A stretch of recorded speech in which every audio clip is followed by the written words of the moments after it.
MTN Rwanda please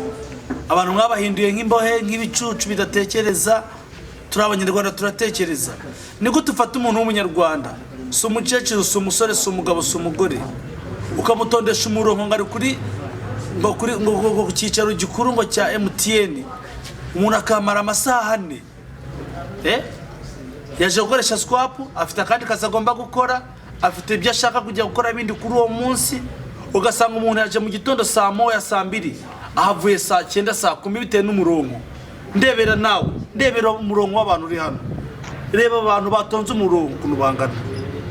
mwazashubije serivisi zoroheje ku ajenti banyu kugira ngo n'amasaha y'abantu ajya borohera kugira ngo bakora kandi kazi. MTN Rwanda please mwisubireho ntago twe turi abakorane banyu ntago turi imbohe zanyu twe turi abanyarwanda dufite uburenganzira ugasanga umukecuru yicaye no kurya ntagariye yaje gukoresha Swapu y'amafaranga 500 ari ugasanga yiriwe ku muhanda izuba nta hantu mugira abantu bakugama izuba nuko bashyiraho hanze ku karubanda umuntu agahagarara izuba rikamwica kumara amasaha arengane mu bitekerezo MTN mobile money na MTN nko muri company ikomeye ibi bintu mubirebe namwe nawe reba abanyarwanda ukuntu batonze umurongo n'ukuri